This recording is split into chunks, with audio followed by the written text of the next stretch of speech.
पकड़ो।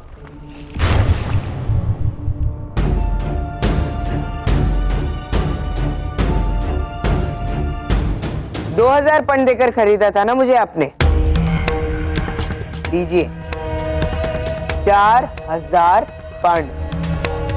लुब्धक को दिए हुए मूल्य का दुगना। अब मैंने आपका ऋण चुका दिया, इसलिए अब मैं आपकी किसी भी बात को मानने के लिए बाध्य नहीं हूं। अब से मेरा केवल एक ही स्वामी, जिसका नाम है सम्राट धनानंद।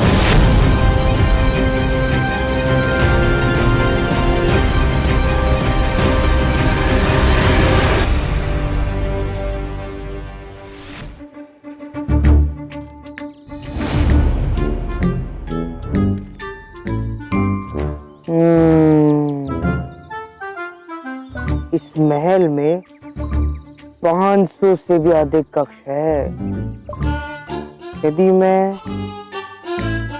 एक एक कक्ष में अपनी माँ को खोजूंगा तो 1.5 वर्ष से भी अधिक समय लग जाएगा मुझे।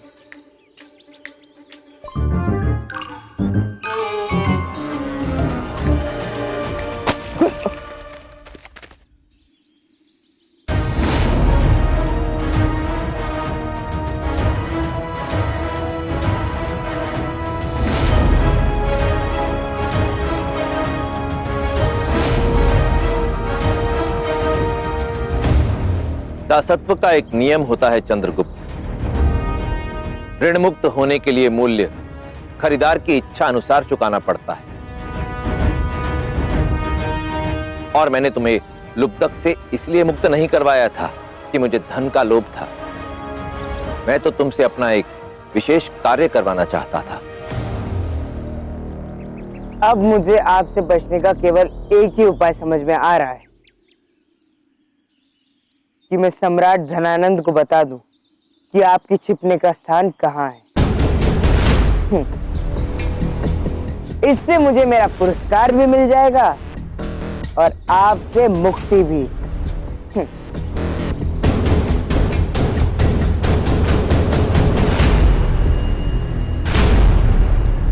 ये तो अति उत्तम विचार है।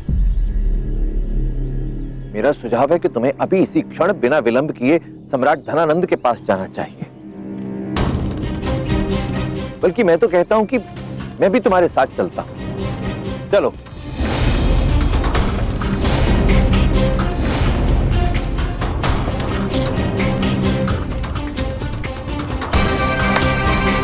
प्रणाम।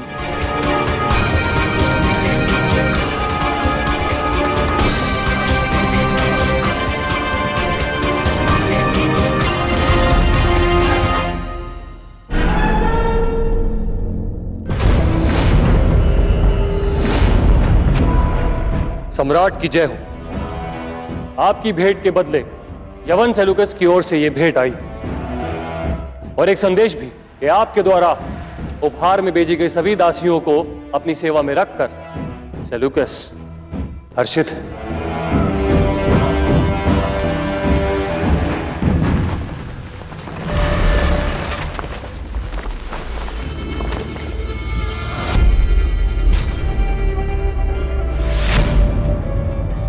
देखिए सम्राट, ये केवल एक भेंट नहीं, संकेत भी है कि सेल्यूकस सदा आपसे घनिष्ठता और मित्रता बनाए रखना चाहता है।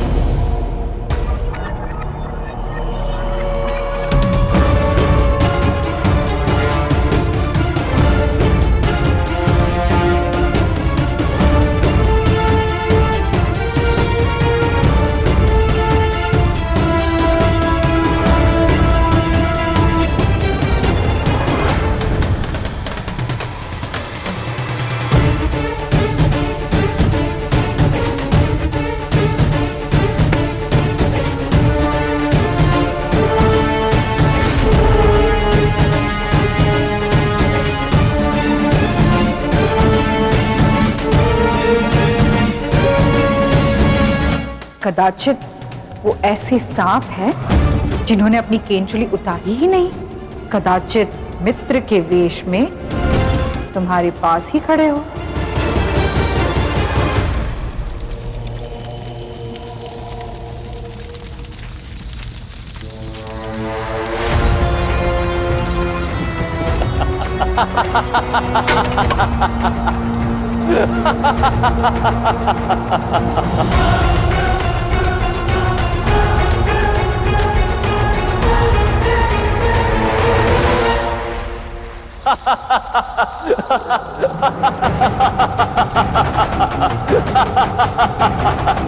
महामहिम, ये क्या? भविष्य में सेल्यूकस के साथ कई संधियों के बारे में विचार किया हमने, और ऐसे में उसके उपहार को जलाना युद्ध को आमंत्रण देना होगा महामहिम। कदाचित इस उपहार की चकाचौंध ने आपकी आंखों से दूर का देख पाने की क्षमता को क्षीण कर दिया है महामात्य, इसलिए आपको दिखाई नहीं दे रहा कि विरोधी हमारे विरुद्ध शंख फूंक चुका है। मेरी बहन पर आक्रमण कर शत्रुओं ने अपनी चाल चल दी। अब मैं चलूंगा अपनी चाल। हमें सचेत रहना होगा महामात्य, शत्रु कोई भी हो सकता है। सेल्यूकस भी अंततः इस धरा पर शासन करने का ही तो स्वप्न देखा था ना उसने। हो सकता है मित्र के वेश में वही हमारा शत्रु हो।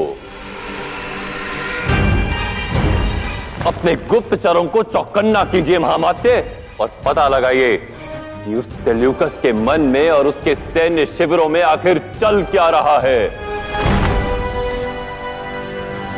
निश्चिंत रहिए महामहिम।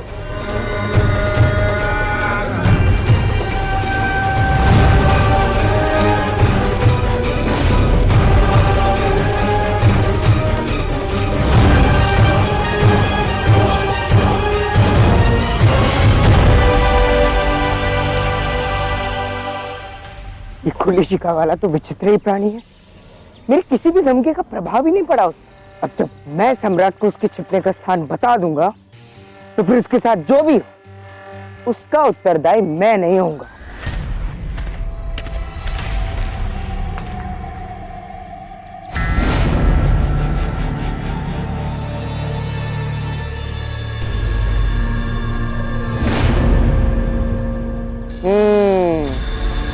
लगता है बुद्धि स्थान पर आ गई। क्षमा मांगने आए ना आप उससे? ठीक है, नहीं बताऊंगा आपके छिपने का स्थान सम्राट को, किंतु एक शर्त है। आप भविष्य में मेरा मार्ग ना काटे तो श्रेष्ठ होगा। मैंने आपको जो धन दिया है, से जाकर यात्रा कीजिए और भारत का कोई नया भावी सम्राट ढूंढ लीजिए। विदा। मैं यहां तुमसे विदा लेने नहीं आया चंद्रगुप्त।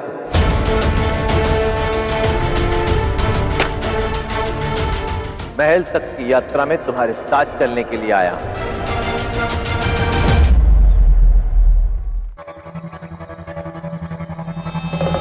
मुझे भी सम्राट तक एक महत्वपूर्ण सूचना पहुंचानी है।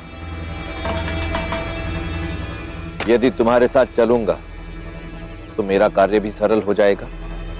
अच्छा, किंतु ऐसी क्या महत्वपूर्ण जानकारी है आपके पास? मैं सम्राट को केवल यह बताना चाहता हूं कि उनका प्रस्ताव स्वीकार करने के पीछे तुम्हारा मंतव्य क्या है। हाँ चंद्रगुप्त, मैं भलीभांति जानता हूं कि ये जो 4 सहस्त्र पण तुम लेकर आए हो, ये तुम्हें सम्राट धनानंद ने दिए हैं।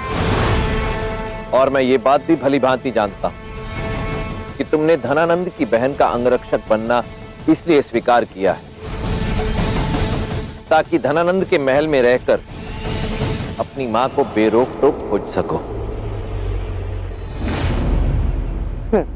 जिस प्रकार से मगध सैनिक आपके पीछे पड़े हैं, उस प्रकार तो ऐसा लगता है कि जैसे ही आप मगध सम्राट के समक्ष आएंगे तो आपका सर धड़ से अलग कर देंगे। परंतु यदि मेरा लक्ष्य पूर्ण नहीं हुआ तो वैसे भी इस जीवन का कोई लाभ नहीं, और यदि मैं नहीं भी रहा तो भी कुछ ऐसे लोग भी हैं जो तुम्हारा ये सत्य धनानंद तक पहुंचा सकते हैं। अच्छा, और कौन है वो लोग? वो देखो।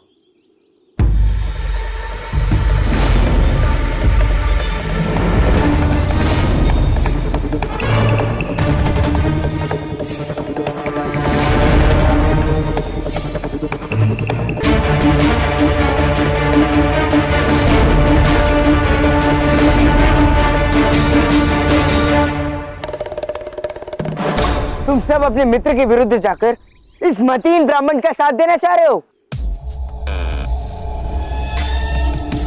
इन सब का मौन रहना तुम्हें बता रहा है कि ये क्या करेंगे। यदि तुम मेरे ऋण से मुक्त होना चाहते हो तो तुम्हें मुझे धनानंद के महल में हो रही सभी गतिविधियों की सूचना देनी होगी। तुम प्रतिदिन अपने दायित्वों से निवृत्त होकर जब राजमहल से लौटोगे तो मुझे विस्तार से वहां की प्रत्येक घटना की जानकारी दोगे। और हां, हर रात मैं तुम्हें कुछ कार्य भी दूंगा जिसे तुम्हें करना होगा। अब ये तुम पर निर्भर करता है चंद्रगुप्त। तुम मुझे सूचना देकर ऋण मुक्त होना चाहते हो या अपना भेद धनानंद के सामने उजागर करवा के अपने प्राण देना चाहते हो?